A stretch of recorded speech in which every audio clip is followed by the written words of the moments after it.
2020, new year, new decade.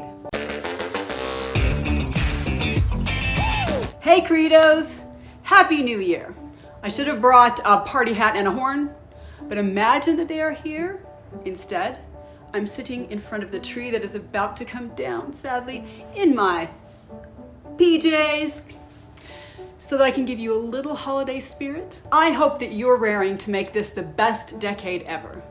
So please share one of your most ambitious goals for 2020. I'd love to hear what big dreams you have for the future. I have some I'm working on too. Today I'm going to tell you my simple goal setting system that I've used for years, and I've even taught it in seminars. And then I'll tell you about two really helpful books I just read this past month, and also a really cool free resource that I'm looking forward to using to help along the way. Midlife goal setting is a very different animal in many ways from early adult goal setting, when you truly do not have your whole life to look forward to. But it's more than half spent. Urgency can really be an issue, something that kind of hits at your heart. Priorities usually change as well. And often there's disappointment and regret for what your life is, as opposed to where you thought it would be at this point. I get that. In most ways, though, I think moving forward in your life is much the same as it always has been, and it requires a similar skill set. I'm really aligned with Jordan Peterson in saying that I don't think anymore that happiness is a reasonable life goal. Instead, the goal should be purpose. I've always done projects, learned skills, and run a business, but since 1987, my primary focus was still raising and educating and ensuring that my children survived. But now that my children are almost all grown, 5 of our 6 kids are adults, and the caboose is 16 and he's shooting out like a rocket into the future. So it's very easy to feel useless. So finding a meaningful purpose is really important to me right now. If you look at one of my very early videos, you'll see that while travel and leisure are fine and dandy, they aren't the way I want to spend the next 30 years of my life, which may be the last 30 years. Honestly, it seems like a waste when there are so many people in real need to spend the rest of my life dining and golfing. That seems really self-centered to me, even if I did like golfing, which I don't anyway. So a huge part of my goal setting now is to try to prepare myself to make the biggest possible contribution and to do the most good I can in the remaining years. Not to be morbid. I don't remotely have this all figured out yet. I'm still working on it every day. It's been a big part of the last year and a half. So without further ado, here's my step-by-step goal setting process. I'll share that and then some fabulous books and a free program. I'll run through this really quickly, so if you have any questions, just drop them in the comments, but I hope they make sense. First of all, create a master dream list or bucket list, whatever you want to call it. Just a brain dump of everything you can possibly think of that you want to do or be or places to go before you die. Nothing is off limits. Don't make this a reasonable list. Make this a real dream list. Second, turn each of those dreams into a project. Choose the one item from that whole list that is possible at this time, even if difficult, it's possible, and will make the biggest positive impact in your life. Then create a general plan to accomplish that goal. Third, turn that project into actions.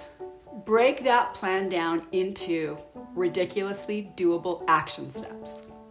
I talked all about that in a video quite a while back, so you can watch that. And the fourth step is to create immediate momentum by taking the first tiny step right now. And then rinse and repeat. Maybe you can only handle one goal project right now. Maybe you can handle a lot.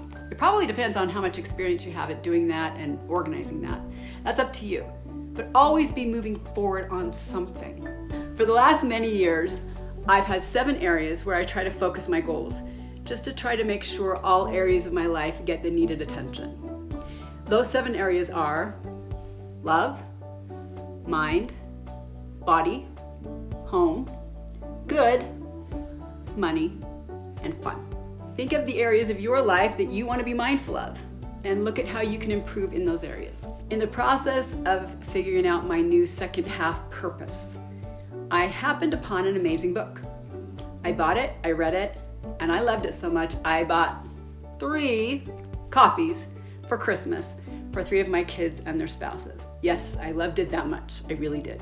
This book is linked on the blog that is linked in the description. It's called, drumroll, Designing Your Life, How to Build a Well-Lived, Joyful Life. Perfect, right? It's by Bill Bennett and Dave Evans. The authors are Stanford professors who wrote the book based on a course they created addressing all their students who were floundering about without really knowing what they really wanted to do, which sounds vaguely familiar at this point in my life. Honestly, though, this information applies equally or more to midlife, particularly if you're in a real midlife transition phase like I am. I really recommend you read it and implement the assignments that are in the book. It's helping me a lot, and there's even a workbook you can buy, but I didn't buy that. So just this past week, I read another book. It's an easy read that has inspired me so much. It even gave me my new phrase of the year, which is embrace stupid. And you'll have to read the book to understand that. The book is called What to Do When It's Your Turn, and It's Always Your Turn by Seth Godin, whom I hope you've heard of. I have a very different worldview from Godin, but there are so many gems in this book. I hope you'll read it. It's full of fun pictures, graphics. It's very motivational. Last but not least, I'm something of a fan of Mel Robbins, the author of the 5-Second Rule. She's offering a new totally free program that officially starts January 6th.